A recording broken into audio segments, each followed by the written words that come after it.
Raj TV நேயர்கள் அனைவருக்கும் அழகிய காலை வணக்கம்.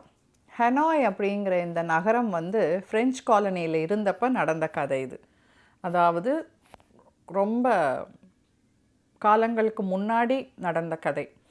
இந்த கதையில் என்ன வருது, கதை அப்படின்னு இதை சொல்கிறத விட இது உண்மையாகவே நடந்த ஒரு விஷயம். இந்த சம்பவம் உண்மையாக நடந்தது. இதை ஹனாய் ரேட் பவுண்டி அப்படின்னு சொல்லுவாங்க.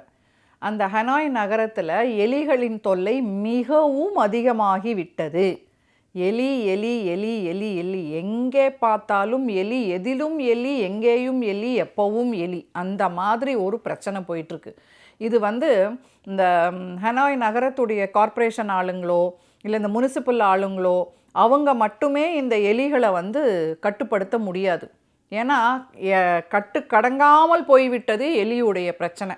அந்த எலியை கண்ட்ரோல் பண்ணுற ஆளுங்களுக்கு ஜாஸ்தியாக இருக்குது எலி.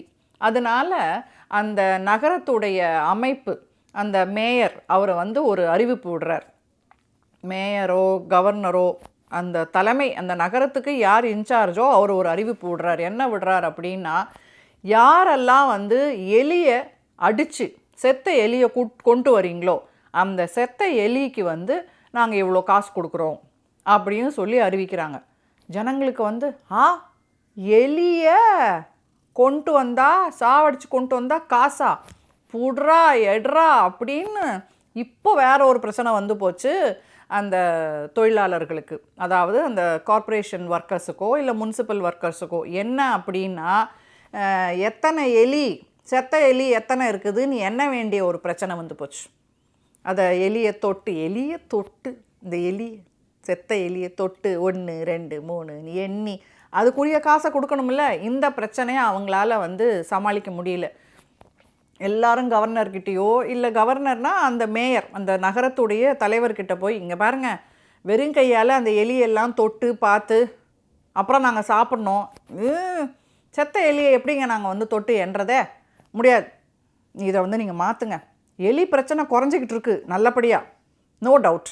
ஆனால் எங்களால் அந்த எலியை தொட்டுக்கிட்டு இருக்க முடியாது. அடுத்தது அவ்வளோ செத்த எலியை என்ன பண்ணுறது, எங்கே அதை அடக்கம் பண்ணுறது, இதெல்லாம் நடக்கிற விஷயம் இல்லை. வேறு ஏதாவது யோசிங்க. ஒரு ஐடியா, எலியுடைய வால், எத்தனை எலியுடைய வால் கொண்டு வராங்களோ ஜனங்க, அந்த வாலுக்கு அந்த தொகையை கொடுத்துருங்கோ. சரி, இது நல்லாயிருக்கு. நாம் இனிமேல் எலியோட வாலை மட்டும் பிடிச்சா போகிறோம், எண்ணுனா போதும். எலியை, செத்த எலியெல்லாம் நம்ம பார்க்க வேண்டியதில்லை. அதை எங்கே அடக்கம் பண்ணுறது, எரிக்கிறது, அந்த பிரச்சனைலாம் நமக்கு இல்லைப்பா. ஓகே, வெரி குட் அப்படின்னு சொல்லிட்டு ரொம்ப சந்தோஷமாக போயிட்டாங்க. மக்களும் என்ன பண்ணாங்கன்னா, எலியை பிடிச்சாங்க, வாலை மட்டும் வெட்டினாங்க, கொண்டாந்து கொடுத்தாங்க. இதில் ஒரு விஷயம் என்ன அப்படின்னு பார்த்தீங்கன்னா, இந்த எலியுடைய வால் திரும்ப வளர்ந்துடும். எலி உயிரோடு இருக்கிறதுனால வால் திரும்ப வளர்ந்துடும். வாளுகள் வந்துக்கிட்டே இருக்குது. சர்க்கார், அரசாங்கமும் காசு கொடுத்துக்கிட்டே இருக்குது. ஆனால் எலி தொல்லை குறையவே இல்லை. இப்படி தான் நிறைய பிரச்சனைகள்.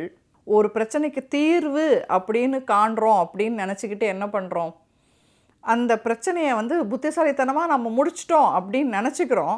அந்த சமயம் தற்காலிக தீர்வு இல்லை, இதெல்லாம் ஒரு தீர்வாயா, என்னையா இது, நமக்குள்ளேயே நம்ம புலம்புறத நிறைய கேட்டிருப்போம்.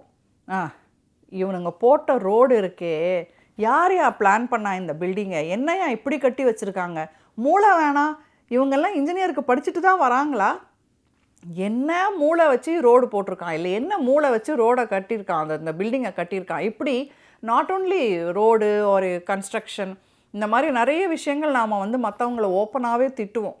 அந்த எல்லா திட்டுதலுக்கும், எல்லா கரிச்சு கொட்டுறதுக்கும் இந்த கதை ஒரு எடுத்துக்காட்டாக இருக்கும். இதில் பெரிய மெசேஜுன்னு எதுவும் கிடையாது. ஆனால் நம்மளுடைய தினப்படி லைஃபுக்கு இந்த கதை சம்பந்தமாக இருந்ததுனால இப்படித்தான் முடிவுகள் எடுக்கப்படுகின்றன மக்களே அப்படின்னு சொல்லணும்னு தோணுச்சு. ஸோ அந்த நீங்கள் இன்டர்நெட்டில் பார்த்தீங்கன்னா கூட ஹனாய் ரேட் பவுண்டி அப்படின்னு டைப் பண்ணிங்கன்னா இந்த ஃபுல் ஹிஸ்ட்ரி வரும். ஆக என்னாச்சு, எலிகளுடைய வாலுகள் நிறைய வந்தது, ஆனால் எலிகள் குறையவே இல்லை. The plague of rats was not solved. மீண்டும் நாளை அழகிய கதையோடு உங்களை சந்திக்கிறேன். நன்றி, வணக்கம்.